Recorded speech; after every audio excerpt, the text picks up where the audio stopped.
You're pushing us to the limit. And what do I mean by that?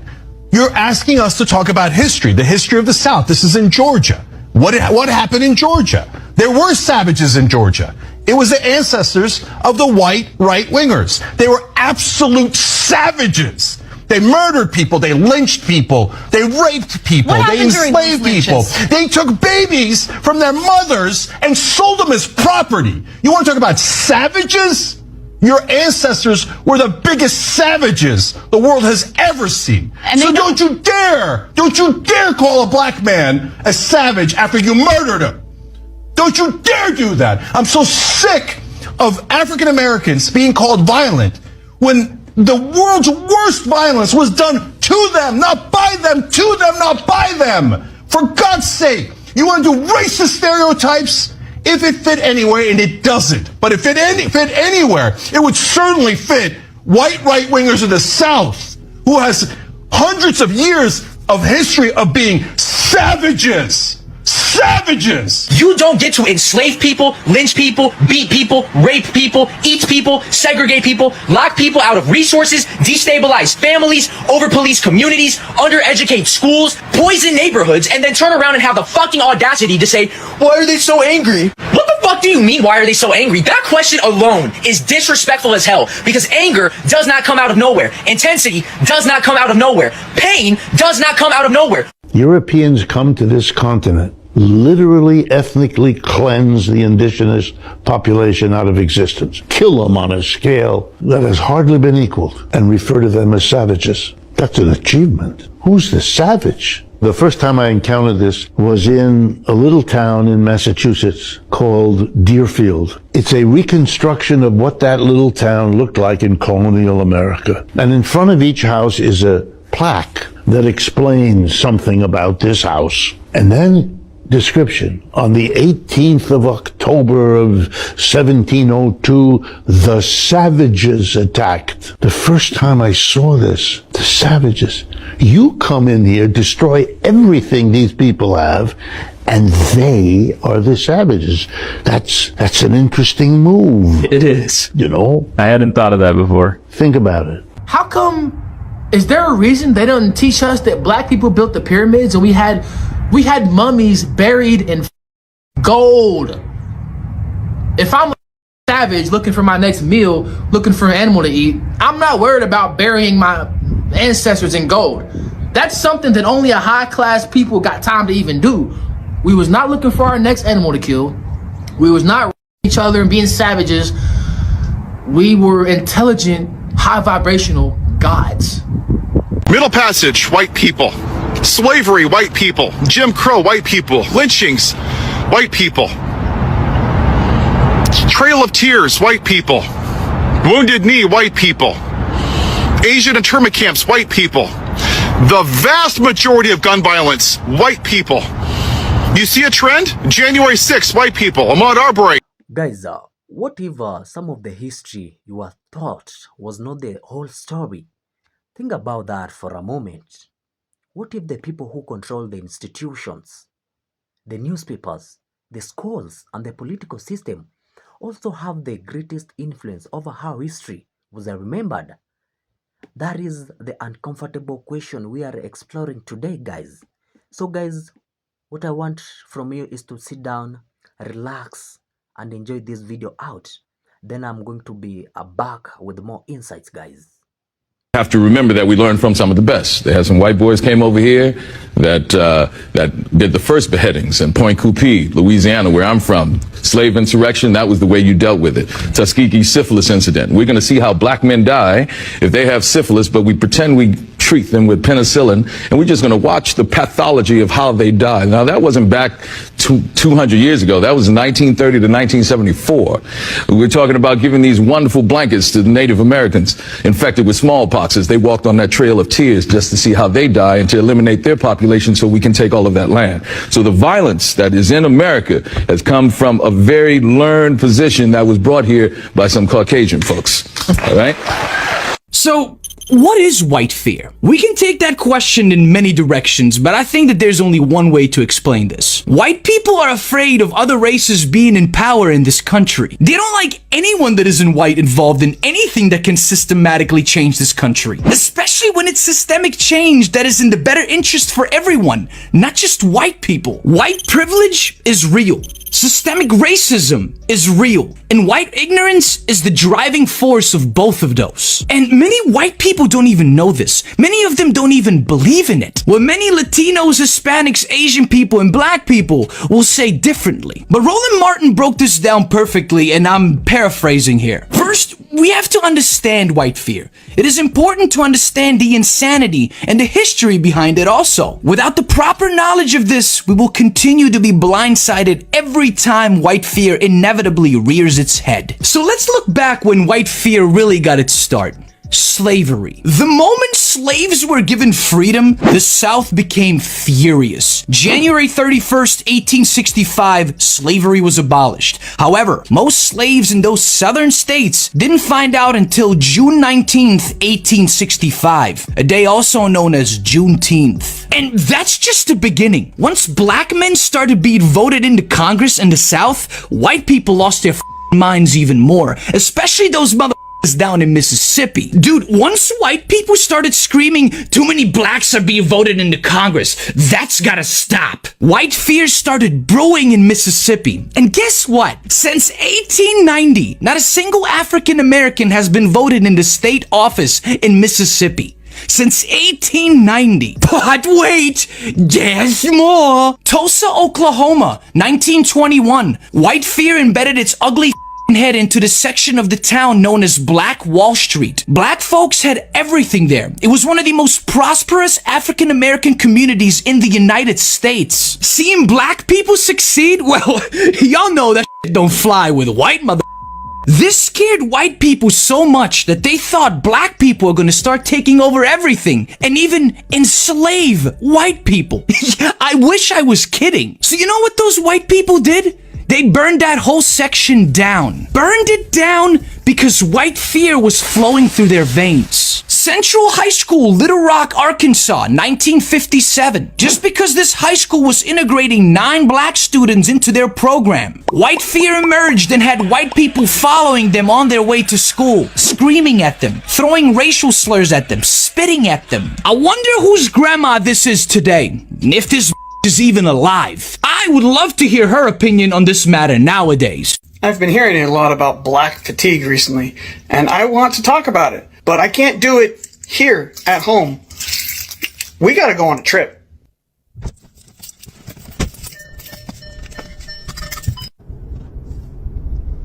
So here we are. We are at Plaza Ferdinand VII, and that's a Confederate monument.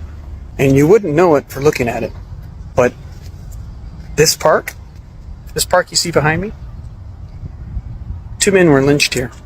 Across the street, we have the Pensacola Museum of History. There's a little sign right over there, remembering votes for women, and that somebody spoke here. And despite how beautiful this park looks, calm and serene, 2 men hung from lampposts. Not these ones, because the lampposts have changed since their deaths. There are all kinds of signs and monuments at this park. We have the excavation of a British fort map of downtown Pensacola, statue dedicated to President Jackson, blacks commemorating a trail, big old cannons pointing to nothing, fun signs on the trash can to remind people to throw away their trash, dance moves, but absolutely nothing commemorating the deaths that happened here. Oh, but Ben, that happened so long ago. Tell that to this guy. His aunt, Lily Davis, was unalived by somebody. And the man that they captured, Leander Shaw, never saw his day in court. Why? Because he was dragged here to this park and hung from one of the lampposts. That woman's niece was also here, even though this happened over 100 years ago. Her niece and nephew were here protesting. What were they protesting? They were protesting that the Equal Justice Initiative was collecting soil from the location of every lynching in the United States, including here in Pensacola. The organizers of that event allowed them to put up a photo of Miss Davis and light a candle in her memory. But despite the fact that Leander Shaw never saw a day of court, they still think he was guilty. We have no idea if he did this or not. So all of you out there complaining about black fatigue, I'm tired of this kind of shit. I'm tired of white people believing about things that happened in the past. I'm tired of white people blaming black people for things that they didn't do or preventing them getting a day in court. We see it today with Carmelo Anthony. He needs to get his day in court. So many white people, especially on this app, they just want to call him guilty and be done with it. Where just a few decades ago, they'd have had no problem collecting a posse so that afterwards they can celebrate. Whiskey for my men, beer for my horses. I really wish people who look like me could remember the words of a wise woman who once said, you should be happy that black people are looking for equality and not revenge. I hope you all have a good day. America's first recipe was deep fried Native Americans. Yes, they used to cut Native Americans up into chunks and dip them in hot frying oil. That was the founding of this country. The entire town smelled like burning flesh. Yes, the real founding history of this country is, like I said, cannibalism. This is why they're trying to take this out of schools. They don't teach this in schools. And this is why you need to grab the book, A People's History of the United States by Howard Zinn. They've been trying to ban this book for a reason, you guys. If you see the orange shopping cart down below, this book is still on sale and it's still available. White people are the only group of people who will label you the aggressor because you refuse to let them disrespect you. 14 years.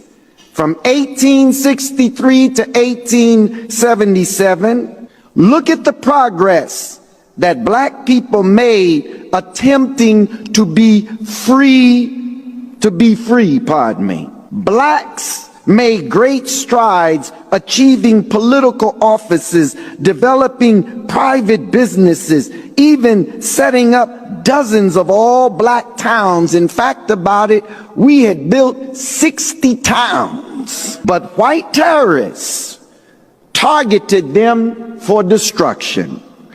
As in Tulsa, Oklahoma, the first bombs that ever fell in America or on American soil fell on Black Wall Street. Y'all remember Black Wall Street in Tulsa? White culture is formed in savagery.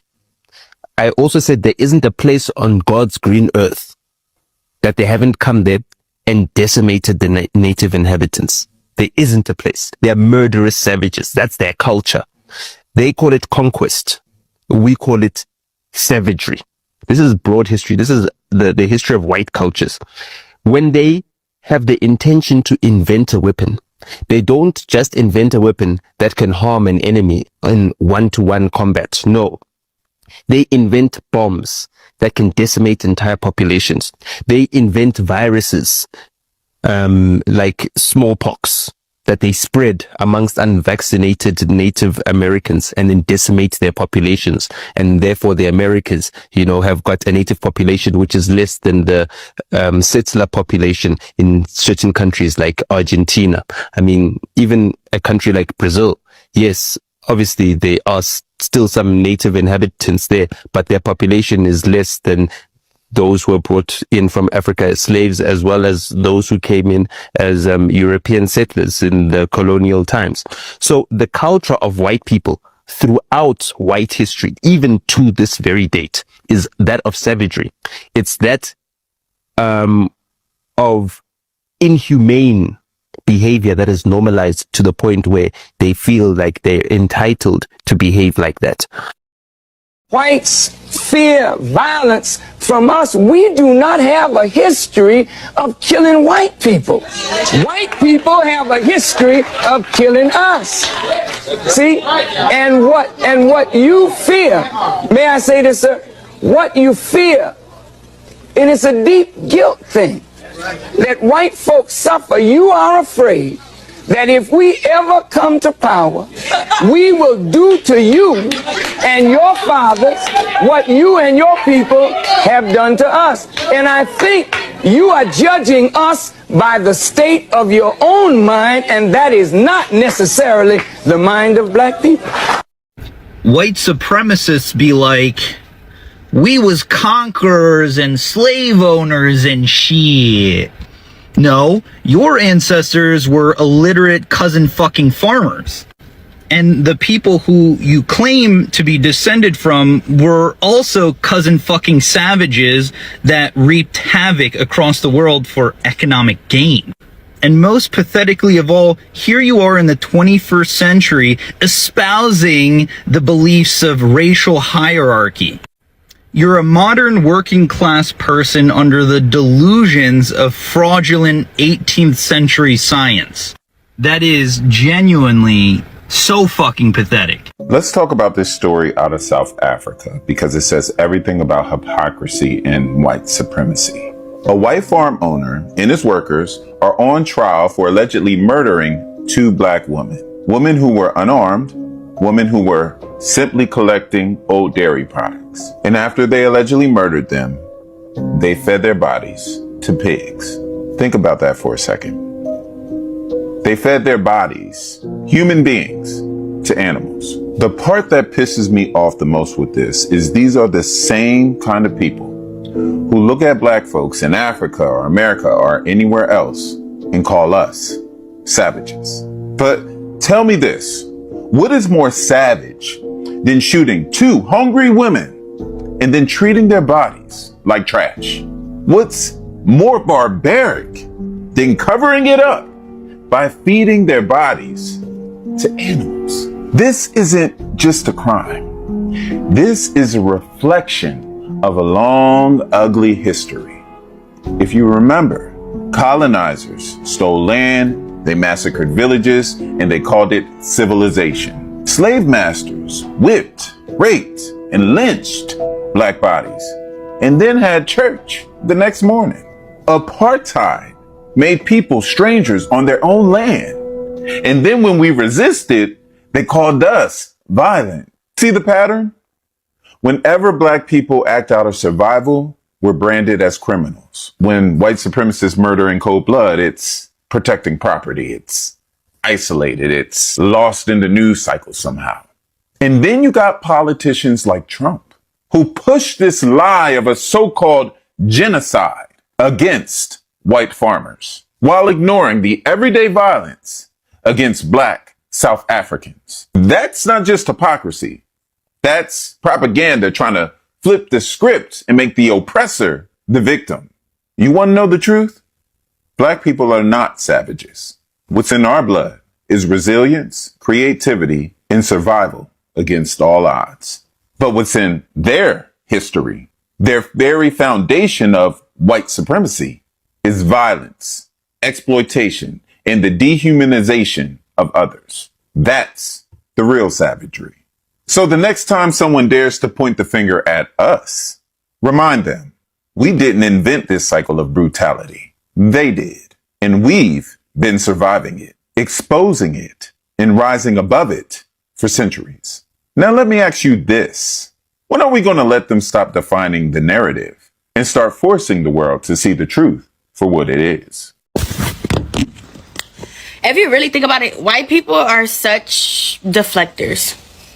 You guys literally tried to put the stigma and the notation on us that we're the aggressors, we're just violent, and I don't know, like we're just ready to kill everything we see, when it was y'all.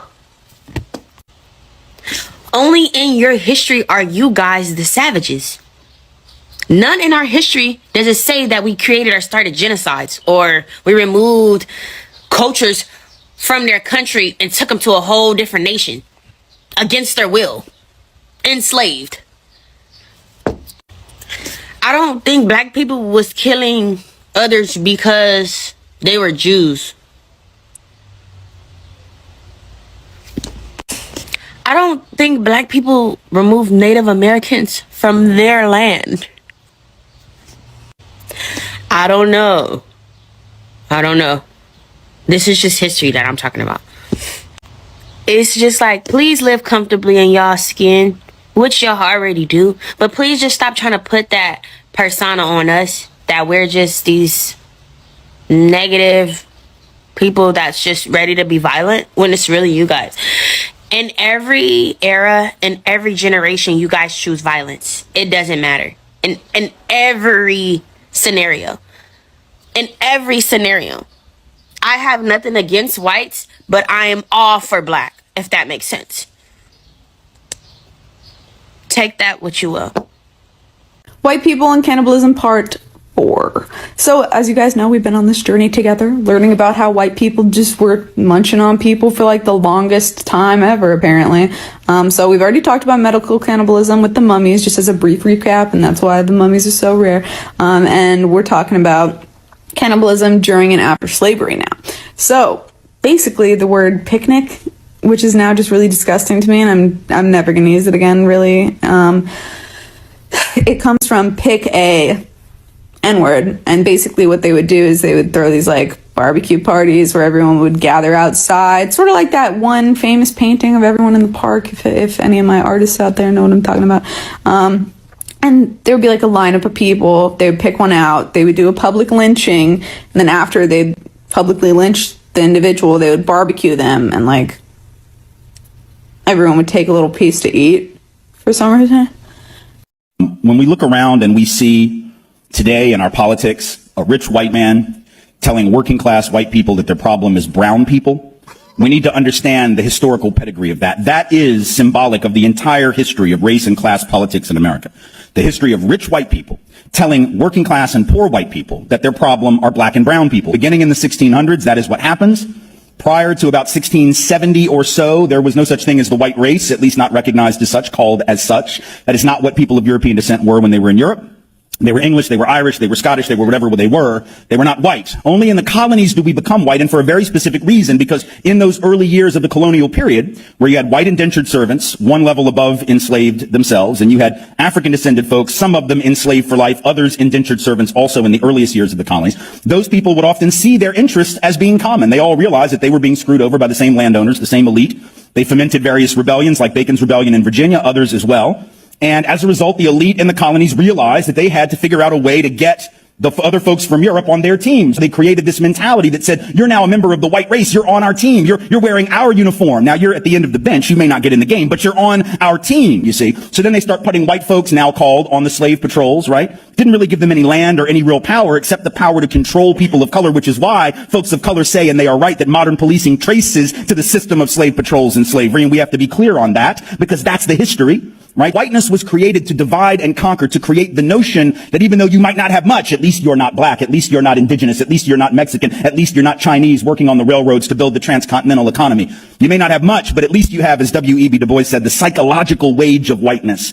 And it's a trick that was played during the Civil War era on my people in the South, right? Rich folk, landowners in the South telling poor white folks who didn't own anything that they got to go out and fight to preserve the rich man's property in human beings. Fascinating. Why would you do that? Why would I go fight for your property? Well, because you told me that if I don't, these slaves are going to take my job. No, fool, they got your job. That's the point.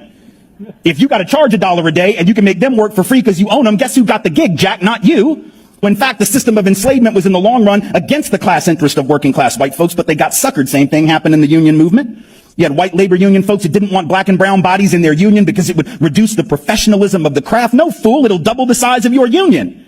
And then when you go out on strike, they can't replace your happy ass with the brown folk that you didn't want next to you in the first place. Because when they do replace you with them, then you will blame them, not the elite. See how that works? It's a trick.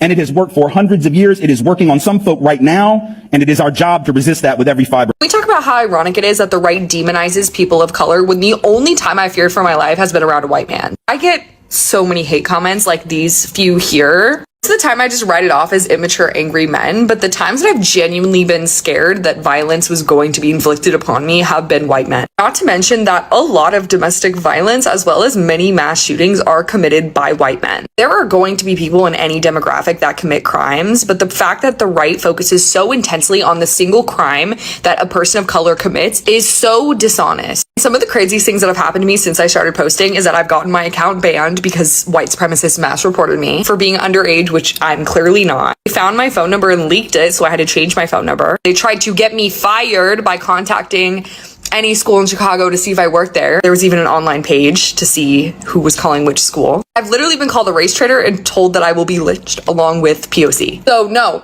people of color aren't the problem here. It is white men, and that's why I make the content I do. They prove it to me more and more every single. Now, I want to make something clear from the beginning. This isn't about saying that every white person is responsible for historical crimes. And isn't about blaming people today for everything that happened centuries ago. It's about asking whether the way history has been presented has always given us the complete picture. And that is where things get interesting, guys. For generations, indigenous people and black Americans were often described using words like savage, primitive, or uncivilized. But stop and think about that language, guys. Who was using those words and why? If one group is conquering another group's land, taking their freedom, destroying communities, or forcing people into system of exploitation, describing the same victims as savages can completely change how the story is understood. Suddenly, the people resisting oppression can be portrayed as the problem, and the people exercising power can be portrayed as bringing civilization. That is why language matters, guys. Because the words used to describe historical events can influence how generations of people understand those events. Now let's look at some examples, guys. We have the Tulsa Race Massacre is one of the darkest chapters in American history. So guys, let me take you back into 1921 in Greenwood. We have a prosperous black community in Tulsa, Oklahoma, was attacked and destroyed by a white mob. You remember that story very well. For years, many Americans knew very little about what happened. So guys, I want you to sit and think about that. An entire community can experience devastating violence, and yet the story can veer from public consequence or consciousness. Then there is the Trail of Tears, when thousands of Native Americans were forcibly removed from their ancestral lands. And there is a Tuskegee civil study where black men were deceived and denied appropriate treatment, so researchers could observe the progression of the diseases. These are not imaginary stories, guys. They are documented chapters of American history. And remembering them doesn't mean ignoring the crimes or achievements of anyone else. It means refusing to erase uncomfortable parts of the past. Now, here is where the conversation, guys, becomes even deeper. The video also discusses the idea of whiteness, guys. This doesn't simply mean the color of someone's skin. Don't get me wrong. It is a historical and social concepts that scholars have used to describe how racial categories and privileges developed within particular societies. So guys, the argument is that colonial systems sometimes encouraged poor Europeans to identify themselves with a broader racial group, even when they had economic interests that were very different from those of wealthy elites.